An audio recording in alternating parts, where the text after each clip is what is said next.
how is it today? Are we good? Okay, thank you very much. It is Monday morning, the fourth day of the month of March, and that's why we're here today. My name is Sijoma. I'm going to be your anchor person this morning. It's just me.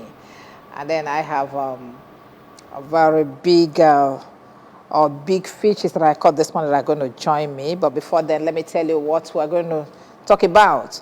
The topic for today says a self-help initiative key to Southeast development. Self-help initiatives key to Southeast development. And I have the people who should know how to apply this for us to get what we want or for us to be properly developed in this region. The first person is Chief Damian Ichie Damian Okeke-Ogene. Ichie Damian Okeke-Ogene is the first Vice President of Ohaneze Ndibo worldwide. Good morning, sir. Ichie. Yeah, And then seated close by is Dr. Dennis Ekemeze. He is the Chief Research Fellow, Universal Center for Community Dialogue and Citizens Resource Management. Good morning, Dr. Ekemeze. Good morning, Ijama. Good morning, Okeke, Damian, Ichie, Mbuze, and Nanka. Hansa Ujava. And I do that. Adema, I snage butu if I got batata butu ko we ba onye obuna nti maka na ara eli anu buru dene anu ebune mala abuba atotu ngiga ba awunye de anu ebune gbala awa ma mesia ya iyotago o ka gesi we mi eta so biko try to join us. Odima, self-help initiative key to Southeast development. When you say self-help, we have heard a whole lot of things about self-help. Sometimes they say, "Obona mado attack yagi." Na I defend the own way, on your self-defense. Na you got to go there against the law. And then, no way for mama na give in those days. I probably still a little battle from street to street. Jogi ugaru siamba totally tali no wagi bebe say akwa sige no nya na emebu mubade emebu onwe. At least you owe yourself the right to waru na just say olele bata. So that's where we want to drive it from. So Ichie Okeke-Ogene, mbasi self-help. Can they find meaning by that? Self-help mmadụ inyere onwe aka. And inanya na Southeast ndị Igbo precisely anyị ji nyere onwe anyị aka were nọdụ ebe anyị nọ taa. Ọ bụghị inyere onwe anyị aka anyị ama nọ ebe anyị nọ taa. Maka ka ha biri gọwa nsị na enwere 3 R's: rehabilitation, reconstruction, and reintegration. Since I have been now, I think the first step of it will recent motion in the House of Reps and House of Assembly passed, and it is to endorse it, establishing Southeast Development Commission. That's the first step since 1970.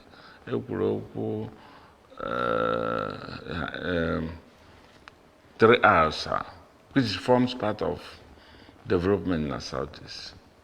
So, in the Southeast, organization has started a long time ago, talking about cooperation of the 5 Southeast states. But Kekechala states, from East Central State, Kekechala, they call 5 countries. You know, Nabasasia, Mekorita, but I must thank God for the present set of governors now.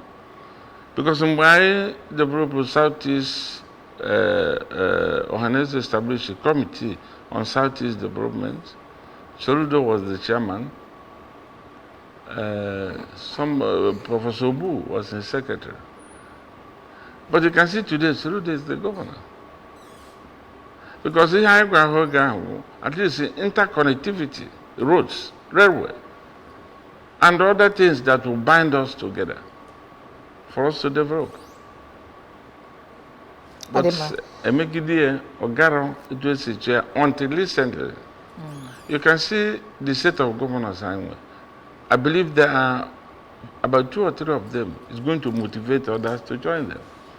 If you see what's happening in Anambra and what is happening in Abia, you can see that the 2 governors plus others now waking up. We have hope that with Ohaneze and them, Eba Ainaga, can a regular Southeast Governors Forum meeting. Because we continue and Eba Ainaga say all these things, interconnectivities. I like we tell them, if there's a railway from Onitsha, Nnewi, Owerri, Aba, Okigwe, Umuahia, Enugu, back to Onitsha, or even in Sokanda Bakereke, all this gura and a day Bokata, motor carriage could be transport 1970s, Kakan load in the Madinana. Any slightest accident with Okada or comparison, because the iron is dead. It's just a moving corpse. So, but anyway, these things will reduce cost of transport and everything. Then now, like our governor has said, Nyage Bido from Amobi to Akokwa, dual carriage. Who puts the Masiage Bido from Oro to connect there? If this road, Hana, why are interconnecting? Hana, under 1 hour, you'll be nowhere from Oka here. So that's the benefits of what we're expecting. Okay. Can you go there because we still have a lot to bring out. Now, Dr. Kim is here. When you say self-help, one, what do we mean? And then for us down here in the Southeast, because I know that I think it's one of the problems that we have with other regions, that these guys are in another world, okay? They do their own things. I remember one man that was saying the other time that an Igbo man, an average Igbo man will not wait for the government to do anything. Just give him the road. Ghana business there. He's good to go. Not ready to be. He provides his water. All off the road. All from that road to Onoya. Or provide a loan, go big gen, list a double, may a whole lot of things. So now that's this independent stage where Malonibo, that he can always take care of himself. So how do we now translate this, okay, to the general well-being of the society when it comes to the Southeast region? Well, thank you very much. The first thing, in a historical perspective, that is how we are in the past and what we were doing in the past. Sociologists will say that, or political scientists will tell you that the Igbos belong to egalitarian society. Then I will mwefa. Awelo di kafa zukulanye. Na ina po gari. Na posike weti ya no egalitarian society. If one of us so I jaka na bambo. Then you can in we case not the collective, we case not the individual. And we to yesi nanya free men America, our slaves, nanya lejaji slaves in the sinafane basic or no under na cars of type land manufactured it took sicho. Na fa lukwa leba kwa gane. Sibe kwonwo inwelo nwefa mako nwere ife tolo onye Igbo ka freedom. And then inwesi freedom ma nke na-atọkarị season bụ liberty. O wee jụọ gị ị na-enye m nni, ị nagode enye m nni, nju nni, mfu nni, nju nni. Isi it gives isi ọ na-adị motivational that na onye Igbo ọbụla na-abụọ what we call laziness and lazy attitude. Omegi and the Igbo land they're full of competition. Asị gozu amaghị akpọ oge na n'egbe anya n'ọdụ ọkwụkọ. So ịbịa beghị nke gị dị iche ịma na aja afa. So na ị ga na-agba mbọ, and because na ebe egalitarian society nwee ụmụnna, nwee ụmụ ọkpụ, nwee ụmụada, nwee age grade, nwee ndị isi ndị otu ogene ndị ichiefa. So efu na collectively na Igbo nation or nationality bụ a unified entity. So when like if I'm work government, in fact, each study of Masina from a buzo representative government. So no nyamezilo anyi ịgbara mbọ. When came for this morning, nwoke nụrụ nwaanyị 12. Obajie na even dozo munom bịa ma security house ya ma even dozo in the past 18 something. So if na anyị na-agbaburi mbọ, ọ bụ na mgbe a na-akọji mụ na Okeke ya bịa ebe a ka ife anyị na-achọ anyị kwesịrị na-akpọcha. So and ịkpọcha ịkọ ife a nyere aka for many wives and many children wee bidokwa itrain fa ịnekwa anya mgbe ndị ọcha batara ma ụka ma ihe ndị ọzọ na anyị jiri aka solu jebe ụka gbaba mbọ a na-atụ ego wee zụọ ndị mmadụ n'ikpeazụ o nwere research na-eme wee sị n'ọkwa na ndị ahụ eji ezucha n'ego obodo n'ego ọra eji aba nwa ọra ka eji ezuchazi afa eje na ebe plen na-ebujefa pelwa bye fa na-anazakwa ebulu egwuje bunata fa zụbazi afa ka ha dịzie anya aka fa na nke fa na-akpọ nke ndele m nke m akọ na m fa anachighị ama ebe fa na-alụ ọrụ mana GRO nke fa na-akpọ GRO mana university na ihe ndị ọzọ zụbazi onwe fa zụbazie nkịta na ihe ndị ọzọ excluded themselves na their families fa apple of was a bank ewezi ife eji wee zụbazie ndị ọzọ so ọ bụrụzie mgbe aka ebido nwebe ọgba aghara mana the contents of government and every other thing dịka Ichie kwuru emegala anyị mgbe a na-anụ agha mana a sị no victor no vanquished and also n'ife na-achụgharị onye isi ala nke gara aga that ihe i kwuru na ihe eme n'ime ezi ọ na nka ka ihe eme ana m enene yesterday na asị well tupu ma ife nya yotafa because all your ya ayozi na the 3 hours are the very very important na ọ bụ na abịa use onye mgbe anyị aka develop mana ọ bụrụ ihe Chukwu na-emela anyị to show anyị na anyị nọ ya own anyị wee gbawa mbọ ama mgbe ntị ugwu Hausa mata mụ na my friend bịalụ ọ nata oso mbịa Christmas agbafeta ọnịcha si m ka ebe debe na-akọrọ ya kọchasịara ya ọ bataba anyị bebe akwa sị ọkwa sị na emelili anyị mgbe agha na emere nke a osuru anyị na-eje mitin ụmụnna na-eje ma ije nene mmọnwụ ma ife ndị ọzọ of that unity among us and ebuta nri ọhụrụzi kịta nwụ na-ekunye ma indomi kunye onye ahụ na nke a na-ebuta nri ofu ọkụ isuru ị na-esoro nya nwe so na-eli ọ bụrụ part of the family so ọ bụrụ ife na-enye aka conviviality and communalism jekọ ọnụ o wee bụrụ ya bụ self-help effort onye ọ na-alụọ ọgbụgba mbọ na ọ bụrụ na ị ga-ana Krismas ibidogo agbago nke gara aga ibidogo kịta save maka na ọ bụrụ mgbe oge luolu ọ daghị mbelede ọ daziaghị mbelede ahụ na luo onye nwe na ịma nnazi na abụla otu ala wee otu na ịma nna nwụzi mana ndị saịdị anyị na-ana bikos amaka ọjọọ ọ bụgodo nke gara aga ada otu ihe ejezi afa Okeke na eje mitin ụmụnna Okeke na eje mitin ndị village Dennis eje nke a mma eje nke ụmụ ọgbọ ije gị ọmakwụrụlụ.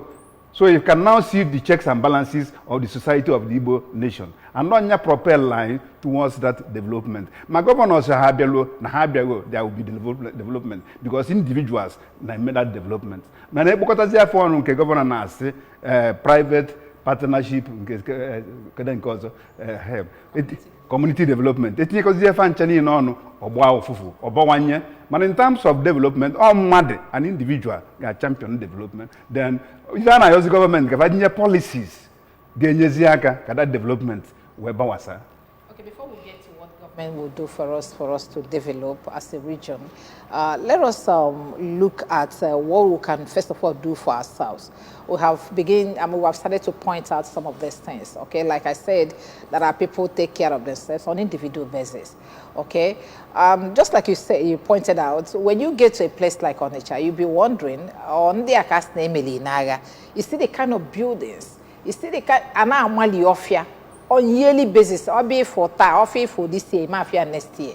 And now alone on a bunina, chinina, wagona, but villages. These days they buy lands all in the village and where are these people from? Now, I want to ask, how do we pull these resources together? Individually, we are very good, we are doing very well. How do we now come together as a people to translate it individually? bully Melo society as a whole. How do we get our people? I know if you get to my place, Nkelua no here boys kita bese Nkeluzia no or Piachaluzo nylon tar road why the whole place about no. You got to go. Can they get see we get here together? Can we get now? We want a railway. Government I may toward the first, to put the first up. I actually low standard hospital. Actually, you understand? Of course, we've been doing that. We build schools, but we want more.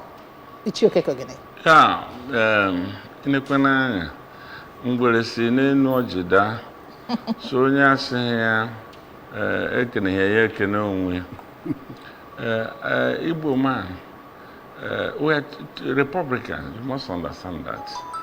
And I want. Etu ihe si kwuru aga m eto ndị Igbo garukwa ndị Anambra anya ife ndị Igbo chọdobere a neighboring environment. If the government provides a neighboring environment, we develop fast. Anya what is happening now?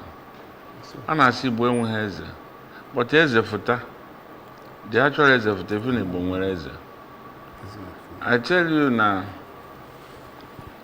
can we have Neni, Abatete, Oruku, and Adazana, for instance. Recently, governor has gone there to commission rules built by individuals. That rules did not only enter their house, all villages didn't have that place. So that is their own contribution. Because, like now, the government of Anambra is doing well. There's no way a rich man would like to associate himself with the government. He cannot go to him to say, give me money or give me a contract. But he now build a road and say, I support what you are doing. This is what I have done. This is a contribution of Igbo man. Then, in harnessing the resources, like you said, let me tell you, Anambra, ndị anaghị alụ 4 story, 10 story, asụkwa m na unu adịrọ mma. But if they can concessions, near roads into concession, people will build it without the obodo with standard roads, tinye toll gate at a cheap rate. Within few years, when I recover, ndị achọghị ịlụ donate. It's a way of fast development. Because I would prefer to pay 500 naira to Nanka and come back in a good road than to go eat free and come back, I use 3,000 or 4,000 to repair my vehicle. So this is certain things, but we think government will do everything. It's not possible. But will the government allow you to build a road and take it toll? Yeah, government give concessions because the road belongs to the government. Government allows you to give other things that can go like that. Other things, but I don't wish it will go like private schools, even those built by the mission. It is good, it's a relief, but you can't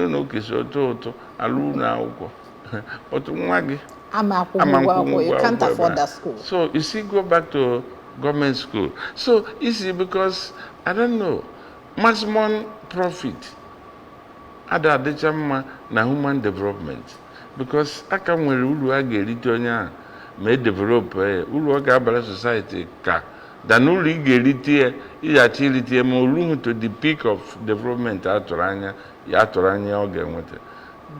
How can you pay 200,000-300,000 for a nursing school child?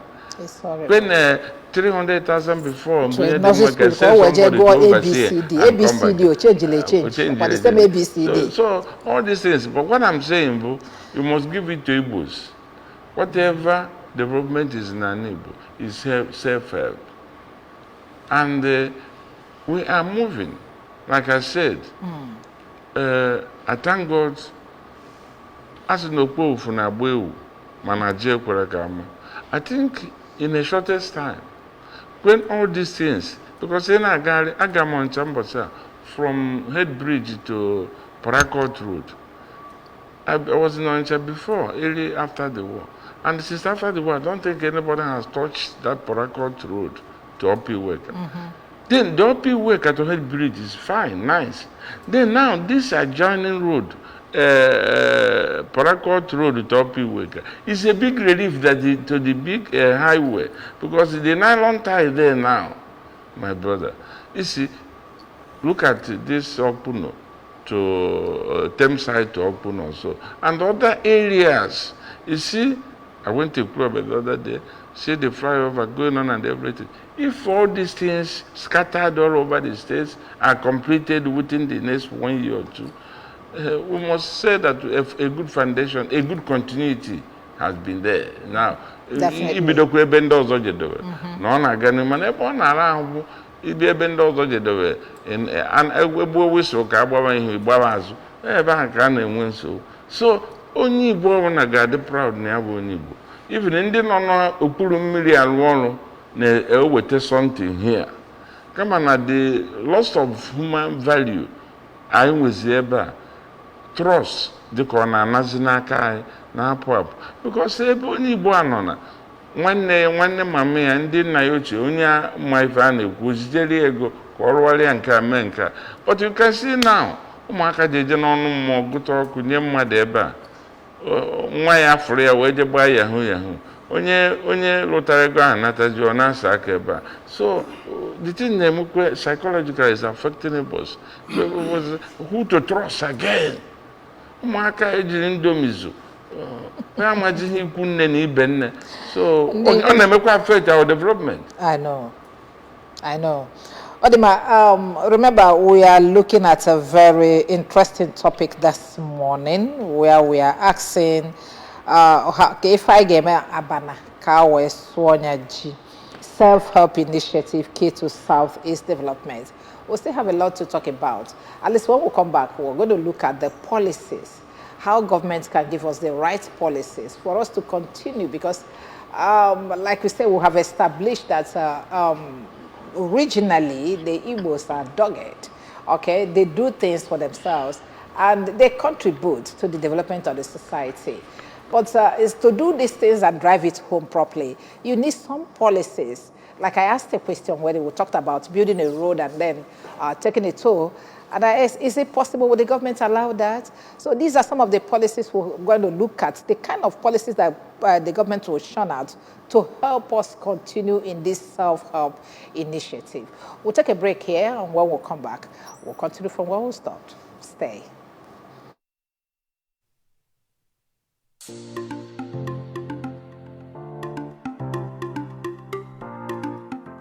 The importance of government is there, but when it comes to self-help initiative, that is the best. So as a nation, has made a lot of people to know that you cannot survive in this place without learning self-help initiative, without you being there for yourself. One of the beauty about Nigeria is that it's a place that gives you opportunity to be creative and not to depend on your environment, but to put something into your environment instead of waiting for your environment to come and do something for you. Our governor's initiative, which he says, one youth, two skills. Not just one youth, two skills. He talked about Uba Azuno, that we should engage ourselves, even as a civil servant, have something else doing, so that you can use it to complement whatever you're doing. So I advise everybody, don't just sit at one place. The economy is so hard now. Just get yourself engaged, get a skill and help yourself. A lot of youths now, they just want to sit pretty. They're waiting for the government. They're complaining, government did not do this, government did not do that. See, if you're waiting for any government, you will wait till eternity. You are the best government of yourself. Look for what works for you. Look for skills, profitable and lucrative skills that you can render. In fact, look for that hidden talent within you. Develop it and then donate it to your world. You're in the area of discovery, development, and donation. Discover yourself, develop yourself, and then donate that your hidden talent to the world. And the world will pay you. If you are giving value will locate you in form of money, in form of cash. So instead of waiting for the government complaining, look at the number we have in Nigeria, over 200 million. Government cannot solve the problem of everybody. We are the government of ourselves. So it's high time that we look for what works for us, improve on it, and then donate it to you. People have no option but to pay you, provided you are giving them value. Initiative program is an acquisition skill that will help you as an individual to develop your own skill.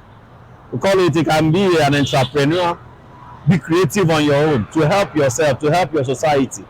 Because if you are waiting for the government to get you a white collar job, it will be difficult. Helping yourself by yourself makes you use your potential to the fullest, means your God-given ability, instead of you depending on credentials. Even after going to school, your A4 paper will not guarantee your success in life. But you developing yourself, having a skills, will actually make you to go far in life.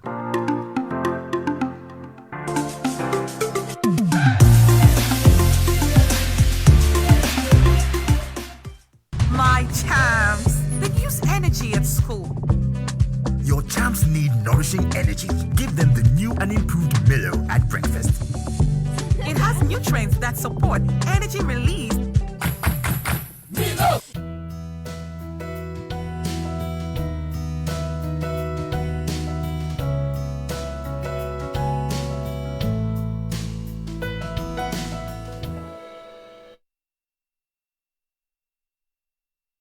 Okay, welcome back. It is still Good Morning Anambra Self-Help Initiative Key to Southeast Development.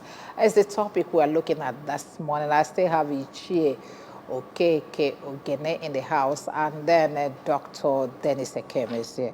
Gentlemen, you're still welcome to this place. Yes, I said it, that when we come back, we're going to look at the right policies that need to be in place for us to continue from what we are doing, because we are doing something. We have established here that Igbos are already doing something on their own. Okay, so what are the policies that will need to be in place for us to be able to galvanize, to pull our resources together, and then be able to bring about the development that we sought? I am coming to you, Dennis Ekemese. Well, we go back to the drawing board. If you are talking of policy and then programs and regulations, and to the drawing board in the sense that there are already existing documents all over the federation that calls for restructuring, going back to old days where communities, states are put into one geographical group. In fact, it was Alex Ekweme that championed that the geographical zones, that based on when you go study international trade, the trade of nations, you think of where you have a comparative cost of advantage.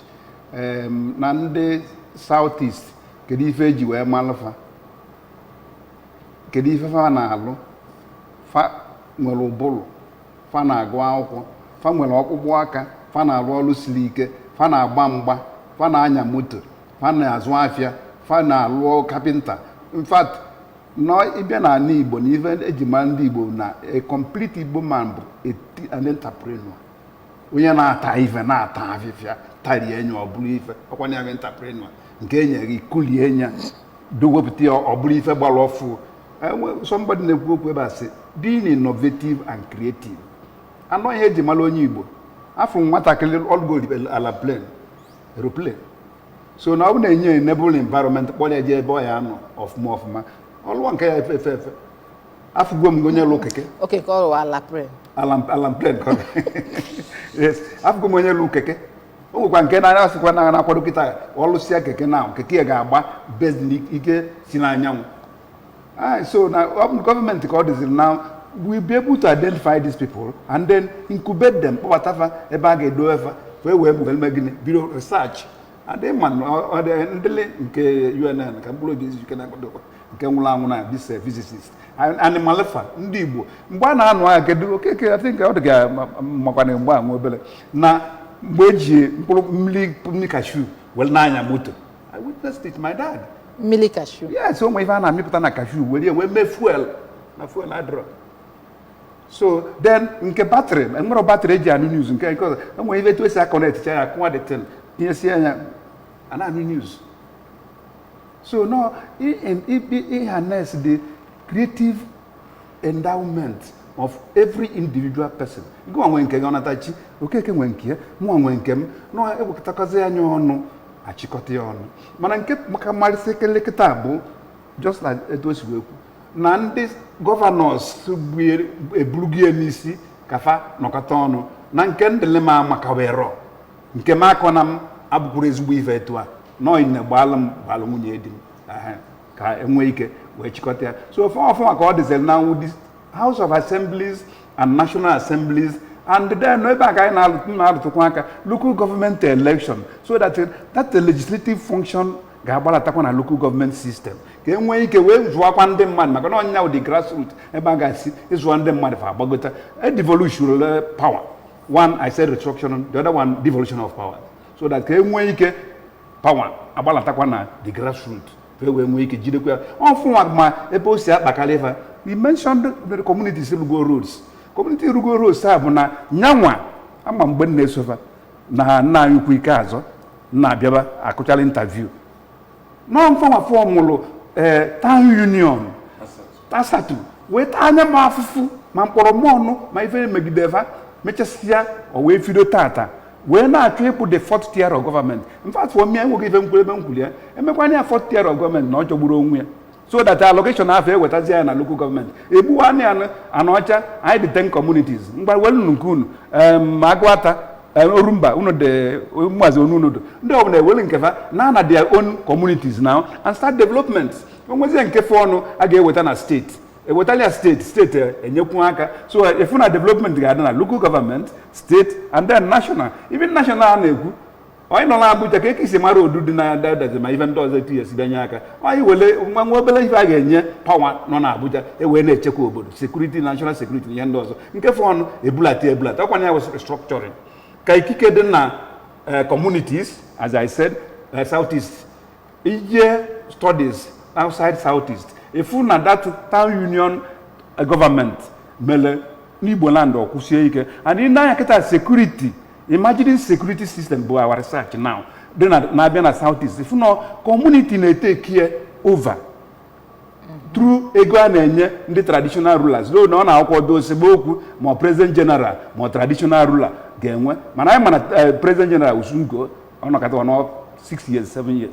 Man traditional ruler will so now I see of my malo it was the point in they make the fourth tier of government I develop na Nibo, especially na Anambra state. Was they called states media because no over the development down to the grassroots. Then empower that democracy na the grassroots because the election can get with the president general. Nde matter of ma as if na tiakwa na kun moso etu aka esi mekwa we ba local government election na what level me even does so when you to galvanize the party system because you find out that the parties are so cohesive because na the grassroots here base here okweko then on a state case never instructions on what to do. I can abia na capacity ka yes ichi okay. I need the right policies being in place for us to be able to drive development. And then now, you mentioned the developmental stride in Anambra State, especially when it comes to roads. I must give it to our governor. He's doing very well because these two things, the roads and the power, is the key thing that drive development in any society.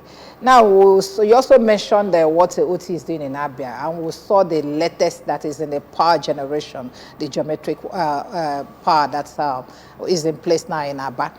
So how do we bring this together to ensure when we have enough power supply and then there's a proper road network in the regions, we'll be able to develop this place properly? Yeah, I think what you are talking about. If you know Kumakaba, Professor Barton has shown you on Ziora. We have millions of professors here. I think Professor Barton is 1 in a million. This is a 20 years project. Because of frustration, some of these researchers and then the professors are gentle go there for say what I want a Professor Barton young we do this geometric something na aba run for 20 years or before or then or come to limelight. How come we go and say and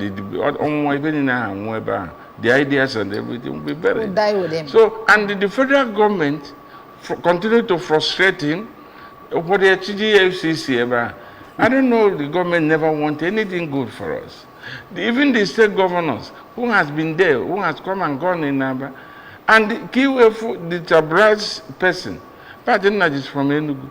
But he choose Aba.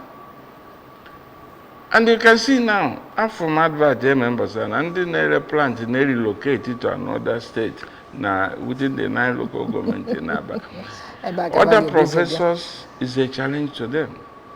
And when you have somebody like Governor Haimweketa, and when you have the idea, Professor Barton Najimwe, be willing and ready to execute it, I'm sure he will get support, financial support from this government.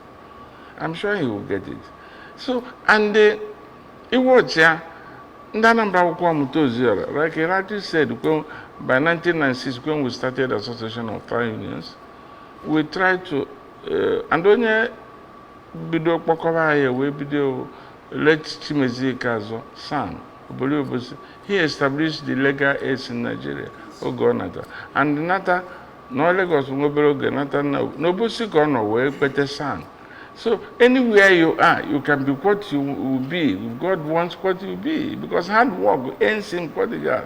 And anything Otiraka government, he brings a few of us together, about 7 or 10, we start the Association of Town Union. And the policies and the aims and objectives AGWME established is working.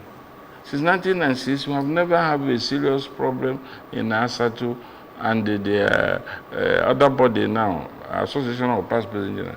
For instance, Asatu, I'm their chairman board of trustees. Association of Past Presidents, I'm their grand patron. So it's highly consistent in supporting government and gradually, because of the contributions this President General has named, the government find them useful. The government of Anambra State is the first state government that started giving stipends to President Generals. So indirectly, it's because it's not yet official, the House of Assembly has not passed it, but indirectly, Anambra is operating 4th tier, using Town Union as 4th tier. They give them money for community choose their project, and they yielded the result. They give them money, millions, for each community to develop. So you can see the essence of, like you said, about community. Community is in a better position to know who is criminal in their community. Like now they say establishing police, state police. That is where the town union and the Igwe comes in again. And the citizens, you know who you trust. There was a time when we were in answer to police is harassing everybody everywhere. I went to the commissioner of police and said, there are a lot of harassment here because this and that. He said, okay, you are the president of Asatu. Go and every month give me 10 people, rank and file. I will employ for them. Now after 6 months, I hear with them. We get back to him. Always say, Nanda Anambra that job of police. Anambra believe na ga enwete ihe karịa ha ga enwete na police salary. Wee sị m na onye Anambra kpọtara nwa ya ka ọ baa police. Na ụdị ndị ahụ na-ezu n'ụzọ. Na onwe onye nwa ya na-ezu ohi na-egbu nne ya ma nna ya o weta ego nye ha ka e wee na police. Si m e wee ụdị na police ozu n'ụzọ ga-ahapụ. Oh, the Mabiko, time na try also because not just 1 minute because I will have to bring in another program. Anyway, if I want to ask you now, we're looking at development of the Southeast. If all the Southeast region is in one political party, no get bring about better development in the region. I'm asking you. Just yes or no? The party solo now, one political party makes it to be an autocratic government and then autocratic. Really? Probably the best. Oh yeah, because it does appear that most of the governors. Oh yeah, yes, I know, but it does appear what we are seeing here is that most of the governors who have in the Southeast are representing the interests of their political parties and not the interests of their people. No, that's why I said they have Southeast governors following. Like I said, the new set of governors. They are now thinking how to work together. That's what these ideas I'm saying is coming up. Beautiful. So it's good. And they belong to different political parties. So I've got to say for Ore Madado, thank you very much. And for want of time, I'm just crying because they asked me to round off. We still have a lot to talk about. Maybe we'll again reject for this topic. I gotta talk about put up here. There's a lot to talk about because we just have to develop. We just have to. You know what I'm looking at? Building a nation in a nation, and then you go home and start relaxing. And as non afebe in abegi mechuzo. I got it.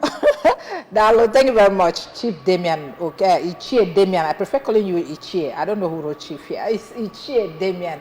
Okay, Ogene is the first vice president of Haneze Ndibo worldwide. Thank you very much for coming this morning. Dalo. Dr. Dennis Eke is the Chief Research Fellow, Universal Center for Community Dialogue and Citizens Resource Management. Afagia. Ina abia iwete manyeji akpo ya debe. Dalo sir. Dalo. Thank you. Echi kakwa mma na okenye ade kuchire dia na uche. Odema ichi obu amfo n'isi gi. Afu me ani picture my grandfather. Amaro me for represent say. But you know, when you say Ichie, sometimes it must remind you the advent of colonial masters here, the Governor General. Okay. So we are now gotten independent. So I'm just only trying to reflect what happens before independence. Before independence. Thank you very much, sir. Thank you. Dalono, Divine, Dalono. Thank you, the camera guys. Thank you, the people that made it happen. The MCL guys and the Agunas and co. Thank you, Ifyu Nachupu, Chinyere, Tina, all the producers and the assistants. Thank you for making it happen this morning. My name is Sijama. God keeping us. We'll be here tomorrow morning, and then we'll continue from where we stopped. God bless you.